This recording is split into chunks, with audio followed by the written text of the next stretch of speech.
All right, just to kind of wrap up, bring up the cost of inaction.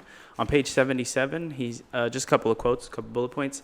It says, to change minds and ease endowments, catalysts surface the cost of inaction. They make it easier for people to see the difference between what they are doing now and what they could be doing. Catalysts do the opposite. They highlight how much people are losing by doing nothing. Yeah. Seeing how much time or money is being lost is more motivating than seeing how much could have been gained.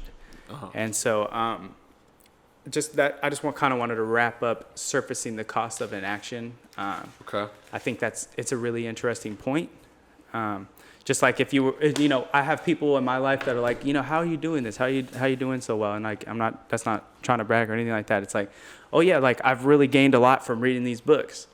Sure. 0 people have picked up the books, right? Mm-hmm. And so it's like maybe changing my my angle to like, you're kind of missing out on, developing your character or developing yourself to be a better future you by missing out on these books. I don't know how I'm going to put it. I don't know how, I'm going to orchestrate that, but, just maybe pointing out what they're losing versus what they're going to gain. Yeah, I agree with that. Would you say it's like a healthy form of creating FOMO within people? What's FOMO? Fear of missing out. Oh, it's a healthy way? Yeah, because usually like people throw FOMO like, oh fuck, I have FOMO right now. It's like a negative thing. Yeah. But almost in this way, I wrote like a question to myself, like, is this concept sort of saying create that feeling within someone, but like sort of in a healthy way, like like you're missing out on your potential, or like that sounds kind of weird sometimes saying like, I do that shit to friends sometimes. Maybe not necessarily you guys, because I think we're all like in the same boat, So yeah, it's hard to, what are we missing out on? But yeah, friends back home, I do that. Like, you got so much potential. Why are you wasting it? Yeah, to me, when I hear FOMO, I hear fear of missing out on gain. I don't hear a negative thing, because you're not missing out on something negative. You wouldn't. But it's thrown in a negative tone, though, right? It's like, I would say it's thrown in a I negative tone. have FOMO. Okay, at least in the trading community, people are like, oh, wait for the FOMO buyers. That means there are people buying because they're afraid to miss out, but they're already too late, you know? Yeah. Because like you were in earlier. But I think I would say the word's got a negative connotation to it. That's what I'm saying. Because you feel like you're missing out, or that you already did miss out. Yeah. Yeah, I would say it pushes people. Igniting that in somebody. Yeah. Right? Right. Yeah, because it's like, oh yeah, you can gain this much from reading books. Like, you don't want to miss out. Yeah. Don't miss out. You might miss out if you keep. Don't. But you. Hey. But you're going to I see what you're saying. Yeah, definitely. I think there's a healthy way to do that, Yeah.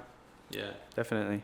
So the next, I'll go for it. I just have one thing that I want to talk about. Other stuff is kind of like small. But he says the benefit of change, however, tend to take longer to happen. You don't get the enjoyment from the book. Like, it's funny how you mentioned the book and nobody picks up the book. Like, right. People don't pick up stuff because he says right here, people are impatient. Everyone is impatient. We want things fast and we want stuff now. The benefit of change, however, takes longer to happen. Mm-hmm. You start reading, you often don't see the benefits of a new program until weeks or months after it finally gets up and running. Right. He labels it cost benefit timing gap. Yeah. So I think everybody recognizes that exists. You're not going to just pick up something and start your business right away and be making $1 million. Like, right. If that was the case, everybody would be doing it. Like, you know what I mean? Like, trading's the same way. Learning a skill set like graphic design, going to school for job, like everything takes time. Right. And some people, I think, are so afraid of that change. Not afraid, but just don't want to put the time in because it's going to take forever. Yeah. They're not going to see results right away, so they just won't do it. And so change never comes, but they would like for change to come, but they don't want to spend the time to take that change, to take that action. I agree. I mean, what else are you going to do with that time? I'll wait. Yeah. So TikTok, again, yeah, exactly. TikTok. So what? In 2 years, when you could have got a degree, you're fluent in TikTok speak? Like, come on, bro.